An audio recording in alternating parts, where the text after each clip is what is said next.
Guys, welcome back to my channel. आज जो है हम चैप्टर करने जा रहे हैं होल्डिंग कंपनी का।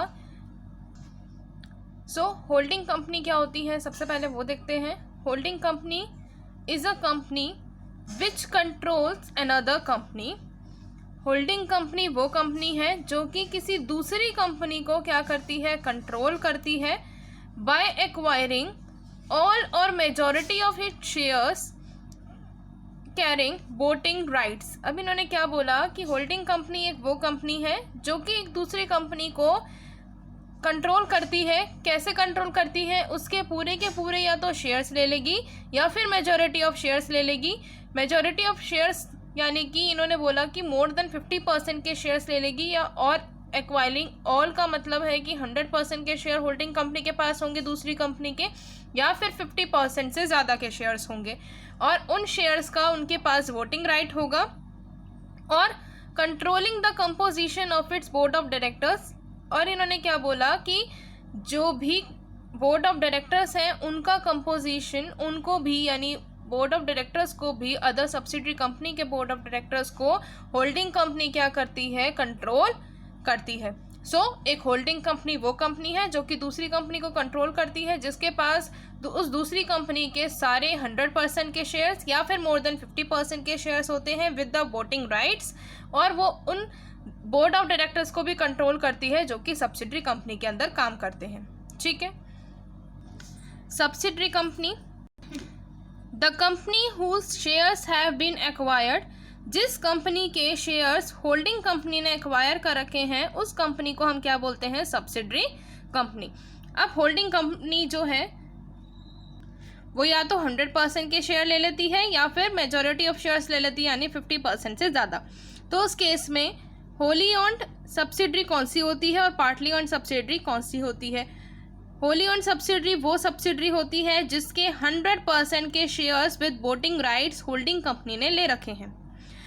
दूसरी बात, पार्टली ओन्ड सब्सिडरी वो कंपनी होती है जिसके मेजॉरिटी ऑफ शेयर्स यानी कि मोर देन 50% के शेयर्स होल्डिंग कंपनी ने होल्ड करके अपने पास रख रखे हैं। पार्टली ओन्ड सब्सिडरी के केस में क्या होता है कि जो कुछ शेयर होल्डर्स जिन्होंने अपने शेयर्स होल्डिंग कंपनी को सेल नहीं किए होते, यानी जैसे मान लो 50% से ज़्यादा होते हैं तो 60% के शेयर्स जो हैं होल्डिंग कंपनी ने होल्ड करके रख रखे हैं, बाकी के बचे 40% के शेयर्स जो हैं उनके जो शेयर होल्डर्स होते हैं वो उन कंपनी को अपने शेयर सेल नहीं करते। तो उस केस में जो वो पर्सन 40% के जो पर्सन्स बचे हुए हैं उनको हम क्या बोल देते हैं, माइनॉरिटी शेयर होल्डर्स या फिर आउटसाइडर्स। ठीक है। अब एक टॉपिक आता है कि होल्डिंग कंपनी कब एग्जिस्टेंस में आती है। ठीक है। तो पहले इन्होंने बोला कि by controlling the composition of board of directors of another company. अगर कोई कंपनी किसी भी तरह से बोर्ड ऑफ डायरेक्टर्स को पूरी तरह से कंट्रोल कर लेती है, उनका अपॉइंटमेंट, उनका रिमूवल, हर तरह से जो भी मेजॉरिटी ऑफ डायरेक्टर्स होते हैं उनको कंट्रोल करती है बिना किसी कंसल्ट के, यानी बिना किसी कंसल्ट के जो कंपनी है वो कभी डायरेक्टर्स को निकाल देगी सब्सिडरी कंपनी इसमें से होल्डिंग कंपनी, या कभी किसी भी डायरेक्टर को अपॉइंट कर लेगी, तो इस केस में उसको हम होल्डिंग कंपनी कह सकते हैं। लेकिन यहाँ पर एक कंडीशन इन्होंने लगाई हुई है कि ज़रूरी नहीं है अगर उनके पास ये फिड्यूशरी कैपेसिटी है तो उसको हम होल्डिंग कंपनी ही कहेंगे। होल्डिंग कंपनी के केस में 3 बातें पक्की होना ज़रूरी है, तभी हम उसको कह सकते हैं कि वो होल्डिंग कंपनी एक एग्जिस्टेंस में आई है। ठीक है। अब यहाँ पर इन्होंने बोला कि फिड्यूशरी कैपेसिटी में अगर वो काम करती है तो ज़रूरी नहीं है वो होल्डिंग कंपनी की है।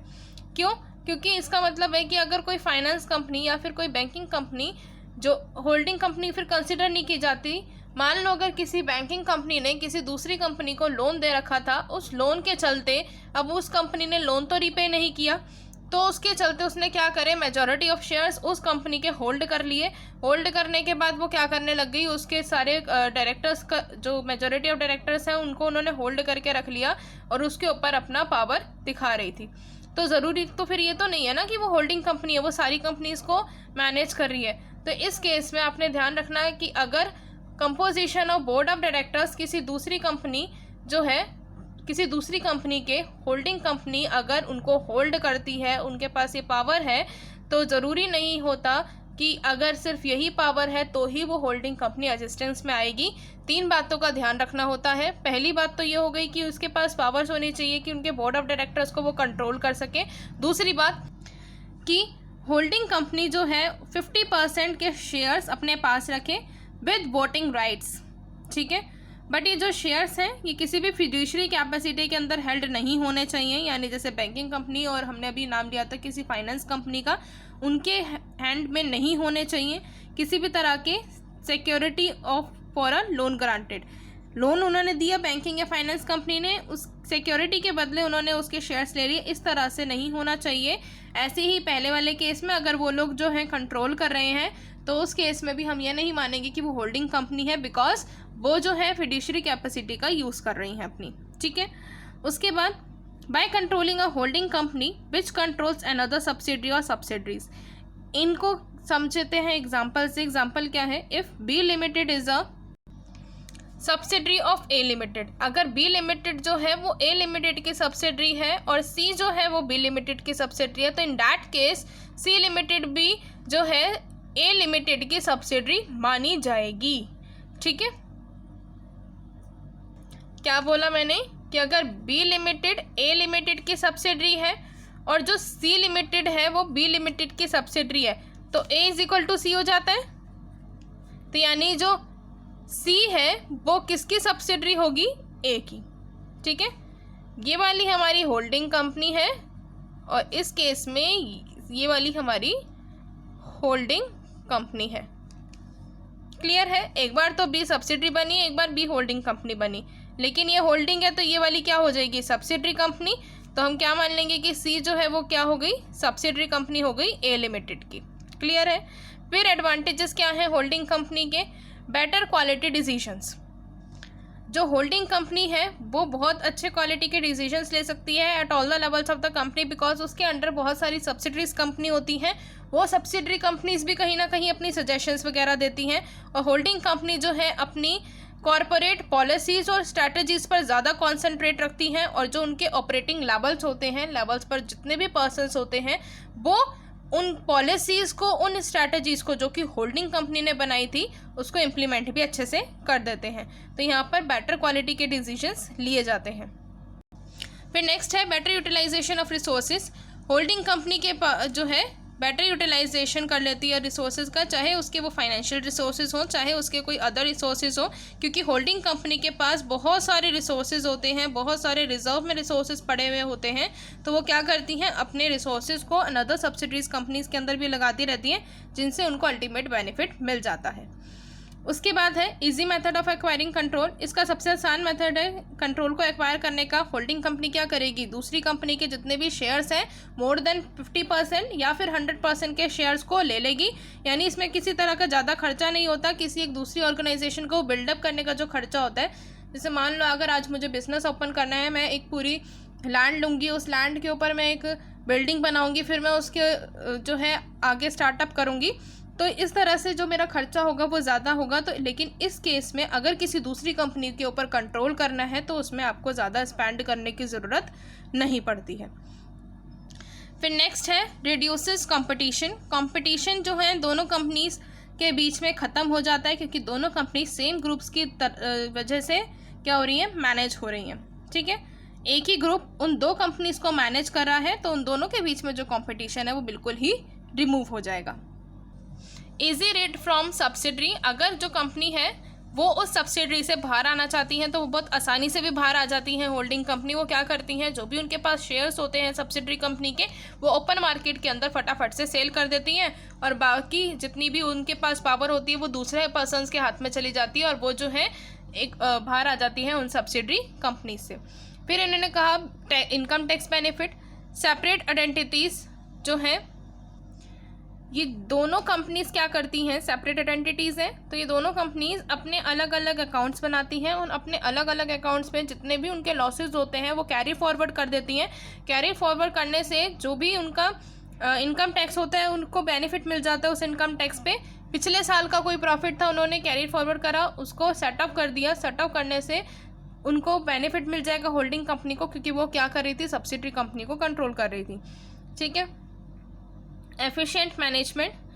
यहाँ पर जो है दोनों कंपनीज़ को मैनेज करना भी एफिशिएंसी होती है, यानी यहाँ पर जो है अगर दोनों कंपनीज़ को मैनेज किया जा रहा है, ठीक है, तो वो भी आसान है क्योंकि वो अपने अलग अलग अकाउंट्स प्रिपेयर करती हैं। सब्सिडरी अपने अलग अकाउंट्स प्रिपेयर करेगी, होल्डिंग कंपनी अपने अलग अकाउंट्स को प्रिपेयर करेगी। इससे एफिशिएंसी ऑफ मैनेजमेंट भी इंक्रीज हो जाती है।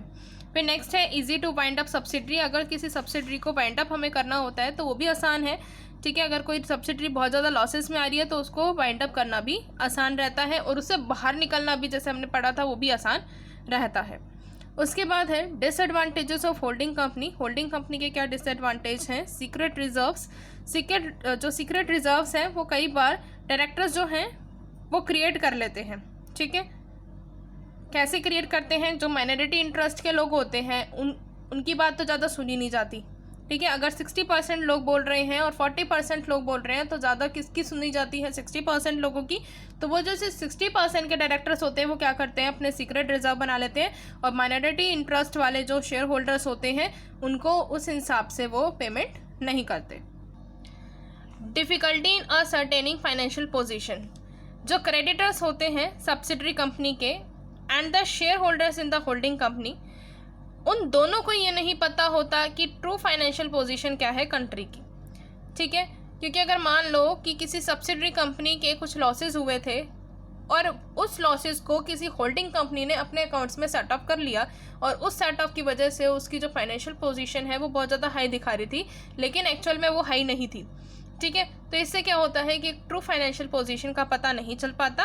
Creditors in the subsidiary company, जो क्रेडिटर्स होते हैं सब्सिडरी कंपनी के, उनको फाइनेंशियल पोजीशन में ज़्यादा इंटरेस्ट होता है, और जो शेयर होल्डर्स होते हैं होल्डिंग कंपनी के उनको भी फाइनेंशियल पोजीशन में ज़्यादा इंटरेस्ट होता है। तो ये जो दोनों पार्टीज़ हैं, क्रेडिटर्स और शेयर होल्डर्स, इन दोनों को डिफ़िकल्टी क्रिएट हो जाती है कि वो जो है फाइनेंशियल पोजीशन नहीं जान पाते कंपनी की एक्चुअल में क्या चल रही है। Mismanagement. When the holding company जो है बहुत सारे सब्सिडरीज़ को होल्ड कर लेती है, ठीक है, उनके पास नंबर ऑफ सब्सिडरीज है, तो यहाँ पर जो है मैनेजमेंट की एफिशिएंसी बहुत रिड्यूस हो जाती है और मैनेजमेंट ढंग से काम यहाँ पर नहीं कर पाते, क्योंकि बहुत सारी कंपनीज हैं और बहुत सारी कंपनीज को एक साथ कंट्रोल करना आसान बात नहीं है। Fraud in inter company transaction.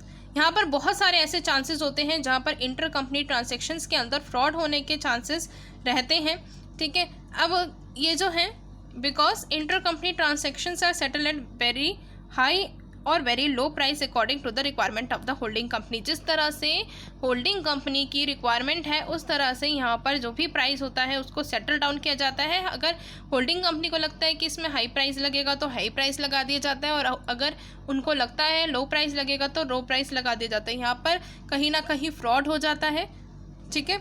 उसके बाद है forced appointment of directors. Sometimes जो सब्सिडरी कंपनीज होती हैं वो डायरेक्टर्स को अपॉइंट नहीं करना चाहती, बट होल्डिंग कंपनी जो है उनको फोर्स करती हैं कि कुछ डायरेक्टर्स या किसी ऑफिसर्स को अपॉइंट किया जाए कंपनी में। तो यहाँ पर ये भी एक बहुत बड़ी लिमिटेशन है। फिर नेक्स्ट है difficulty in valuation of stock. अब यहाँ पर क्या होता है, it becomes difficult to the value the stock as the stock of the company consist of huge quantity of inter company goods. अब यहाँ पर होल्डिंग कंपनी के अंदर मैं कह रही थी बहुत सारी सब्सिडरीज होती हैं, ठीक है।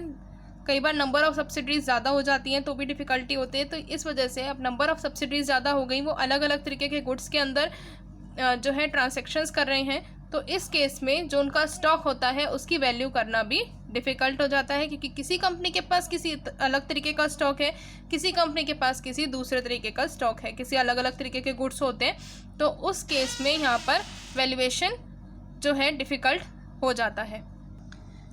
नेक्स्ट है operation of minority share holders. There is always the fear of operation of minority share holders as the financial and other resources are totally manage in a way that throws the interest of the holding company. यहाँ पर minority share holders के साथ कहीं ना कहीं fraud हो जाता है, बिकॉज ऑफ कि जिस तरह से होल्डिंग कंपनी जो है वो चाहती है कि उनके जो अकाउंट्स हैं वो बनाए जाएं, उसी तरह से उनके अकाउंट्स बनाए जाते हैं। कई बार मैंने बताया था कि हाई प्राइस हो जाता है, होल्डिंग कंपनी चाहती है कि उसके हाई प्राइस रखे जाएं और कभी चाहती है कि लो प्राइस रखे जाएं।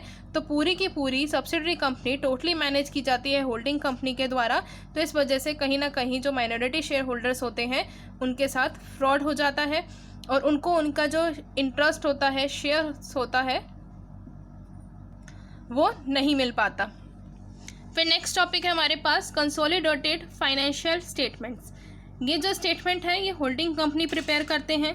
इसमें क्या होता है, जो होल्डिंग कंपनी है और जो सब्सिडरी कंपनी है उन दोनों के अकाउंट्स को मिलाकर एक प्रॉपर बैलेंस शीट बनाई जाती है।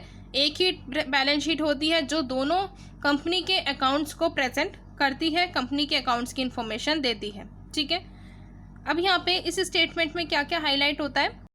पहला, economic resources owned by the group of enterprise. Group of enterprise के द्वारा कौन कौन से इकोनॉमिक रिसोर्सेज ओन्ड किए गए हैं उन एंटरप्राइज के द्वारा। ठीक है, the obligations of the group, यानी उन ग्रुप की क्या ऑब्लिगेशंस है, रिजल्ट क्या क्या अचीव हुए हैं उन रिसोर्सेज से जो रिसोर्सेज उन एंटरप्राइज ने अपने पास रख रखे थे। अब एडवांटेजेस क्या है कंसोलिडेटेड फाइनेंशियल स्टेटमेंट में। यूनिफाइड सोर्स ऑफ डॉक्यूमेंट, ये जो होता है ये एक यूनिफॉर्म सोर्स ऑफ डॉक्यूमेंट होता है। ये जो है एक अल्टीमेट प्रेजेंट पिक्चर को बताता है कि क्या फाइनेंशियल स्टेटमेंट, जो यूजर्स जो हैं फाइनेंशियल स्टेटमेंट के, वो फाइनेंशियल स्टेटमेंट एक अल्टीमेट पिक्चर बताती है कि क्या फाइनेंशियल पोजीशन है उन दोनों कंपनीज की।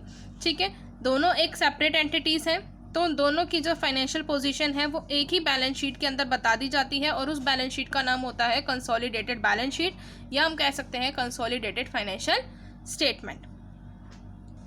Next, ascertainment of return on investment in subsidiary. Return on investment जो है मेज़र की जाती है कि कितना टोटल शेयर जो है होल्डिंग कंपनी का प्रॉफिट्स के अंदर कितना है सब्सिडरी के प्रॉफिट्स के अंदर, यानी जो सब्सिडरी कंपनी है उसका कितना शेयर होल्डिंग कंपनी के पास जाता है। जैसे मैंने कहा था कि होल्डिंग कंपनी के पास 60% का राइट है और सब्सिडरी कंपनीज के पास मान लो 40% का राइट है। ये एग्जांपल लेकर चल रही हूँ। तो अब 60% का जितना भी होगा, जितना प्रॉफिट होगा वो 60% होल्डिंग कंपनी के पास जाएगा और 40% किसके पास जाएगा, सब्सिडरी कंपनीज के पास। तो इससे ये पता चल जाता है कि जो दोनों हैं उन दोनों के पास कितना कितना शेयर गया और उस कितने कितने प्रॉफिट के शेयर के ऊपर या जो उन्होंने इन्वेस्टमेंट की है उसका उनको कितना रिटर्न मिलेगा सब्सिडरी कंपनी से। और जो ये इन्फॉर्मेशन होती है ये भी कंसोलिडेटेड बैलेंस शीट प्रोवाइड करती है। उसके बाद है मेजरमेंट ऑफ लिक्विडिटी। जो कंसोलिडेटेड फाइनेंशियल स्टेटमेंट होती है ये हेल्प करती है लिक्विडिटी को मेजर करना कि होल्डिंग कंपनी की क्या लिक्विडिटी है और सब्सिडरी कंपनी की क्या लिक्विडिटी है। Holding company as well as the enterprise under its control, यानी यहाँ पर अगर ये बोला है कि एंटरप्राइज अंडर इट्स कंट्रोल, इसका मतलब वही है कि सब्सिडरी कंपनी, क्योंकि सब्सिडरी कंपनी ही होल्डिंग कंपनी के कंट्रोल में होती है। उसके बाद है measurement of efficiency. Consolidated financial statement जो है हेल्प करता है कि जो एफिशिएंसी है उसको मेजर किया जा सके होल्डिंग कंपनी का पूरे तरीके से। ठीक है, अब होल्डिंग कंपनी के अंदर सब्सिडरीज कंपनी है तो वो subsidiary company plus holding company जो दोनों कंपनीज चल रही हैं उन दोनों के एफिशिएंसी को यहाँ पर मेज़र किया जाता है और उसके अकॉर्डिंग ही डिसीजन को लिया जाएगा। और ये जो स्टेटमेंट है ये हेल्प करती है इन्वेस्टर्स को कि वो एफिशिएंसी ऑफ होल्डिंग कंपनी को इवैल्यूएट करें, डीपली स्टडी करें और उनके अकॉर्डिंग डिसीजंस लें कि किस तरह से अगर उनको इन्वेस्टमेंट करनी है तो वो कितनी इन्वेस्टमेंट वहाँ पर कर सकते हैं। ठीक है, फिर नेक्स्ट है ascertainment of intrinsic value of shares. यहाँ पर कंसोलिडेटेड फाइनेंशियल स्टेटमेंट जो होती है होल्डिंग कंपनी की वो ये भी बताती है कि उस कंपनी के कितने शेयर्स की क्या वैल्यू होने चाहिए।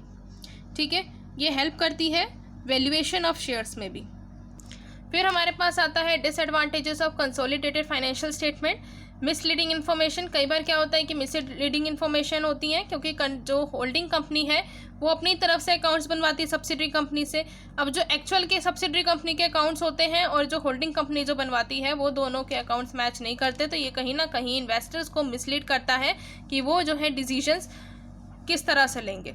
ठीक है, अगर वो सोचते हैं कि मैं इन्वेस्ट कर दूं लेकिन वो कंपनी की फाइनेंशियल पोजीशन ही अच्छी नहीं है तो कहीं ना कहीं यहाँ पर इन्वेस्टर को नुकसान हो जाएगा, तो वो मिसगाइड करते हैं इन्वेस्टर्स को। क्लियर है। उसके बाद है कंसीलमेंट ऑफ इम्पॉर्टेंट इन्फॉर्मेशन। अगर जो फाइनेंशियल स्टेटमेंट्स एक तरीके से जोड़ दी जाती हैं यानी एग्रीगेट कर दी जाती हैं तो समटाइम्स जो इम्पॉर्टेंट इन्फॉर्मेशन होती है वो कंसील्ड यानी छुपाई जाती है उन इन्वेस्टर से जो कि इन्वेस्ट करना चाहते हैं उनकी कंपनी के अंदर। तो यहाँ पर इस पॉइंट में भी यही है कि वो मिसगाइड कर रहे हैं इन्वेस्टर्स को। दोनों तरफ से जो इन्वेस्टर्स हैं उन दोनों को ही प्रॉब्लम क्रिएट होती है, डिफ़िकल्टी क्रिएट होती है अगर कंसोलिडेटेड फाइनेंशियल स्टेटमेंट को प्रेजेंट किया जाता है, बनाया जाता है। कंसोलिडेटेड बैलेंस शीट का ये जो फॉर्मेट है और बाकी ये जो कैलकुलेशन के ये पॉइंट्स हैं, जो आपके फॉर्मूले हैं, ये जो जितने भी फॉर्मूले हैं मैंने एक वीडियो में पहले ही करा दिए थे, तो उसका लिंक मैं आपको डिस्क्रिप्शन बॉक्स में डाल दूंगी। बाकी का चैप्टर अगर आपको न्यूमेरिकल के बेस पर करना है तो आप वहाँ से कर सकते हैं, ठीक है। थ्योरी वाला पार्ट मैंने इस वीडियो में कंप्लीट करा दिया है, बाकी प्रैक्टिकल पार्ट आप वहाँ से कर लीजिएगा। सो मिलते हैं नेक्स्ट वीडियो में, बाय बाय।